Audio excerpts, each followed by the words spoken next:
I Yeah. use that every once in a while, but the problem with that kind of camera is that, like when you have like a whole lighting setup, sometimes the automatic like just the automatic settings just don't really go that well. I wanted to ask you because I know you were doing videography and event productions and everything, commercials full time. Yeah, Yeah, doing that as I think it's been like 2.5 years now that I've been doing that. I mean, it's been since. Sorry, I don't mean to cut you off, but it's I mean, I okay. think if anybody heard me say that, they'd be like, "Oh wow, he's just been doing it for that long." I mean, I've been doing videography since 2011, but I recently took it as like my full time job about 2.5 years ago.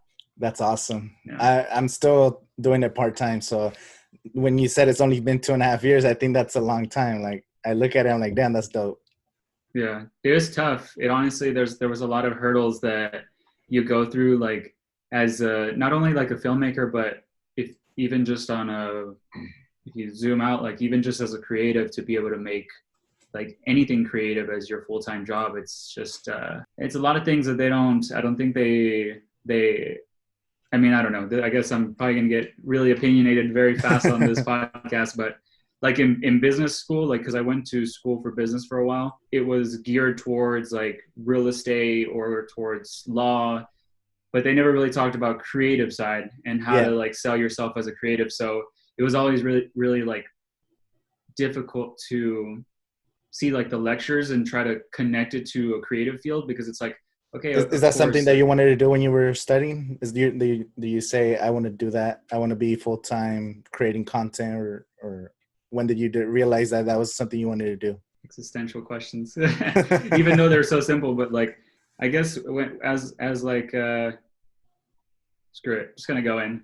So when I first started out like making art like as a young little buck, I mean I was like I dove into art like completely. I was painting, drawing, and then whenever I found out that camera was, a part of an art form, I started taking photos, started doing videos, and then I found out that I could make videos and I could make like I can also dance and express myself through art like that.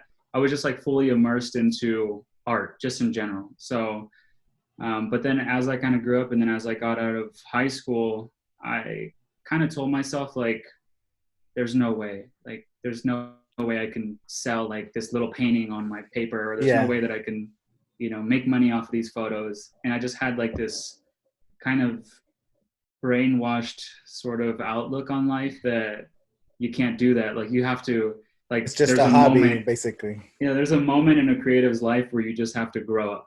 Like that's what was in my brain. And I think it was because like my father he used to do like street art and stuff like that. And Yeah. then my mom used to do interior design. And so they were both really creative, but what their job is today is commercial real estate investors.